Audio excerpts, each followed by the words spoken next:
مومنو، اللہ کے آگے صاف دل سے توبہ کرو، امید ہے کہ وہ تمہارے گناہ تم سے دور کر دے گا اور تم کو جنتوں میں جن کے نیچے نہریں بہ رہی ہیں داخل کرے گا۔ اس دن اللہ پیغمبر صلی اللہ علیہ وآلہ وسلم کو اور ان لوگوں کو جو ان کے ساتھ ایمان لائے ہیں رسوا نہیں کرے گا،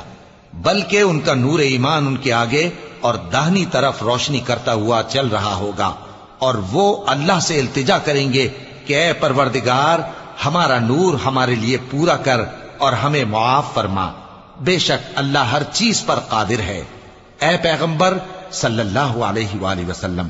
کافروں اور منافقوں سے جہاد کرو اور ان پر سختی کرو، اور ان کا ٹھکانہ دوزخ ہے اور وہ بہت بری جگہ ہے۔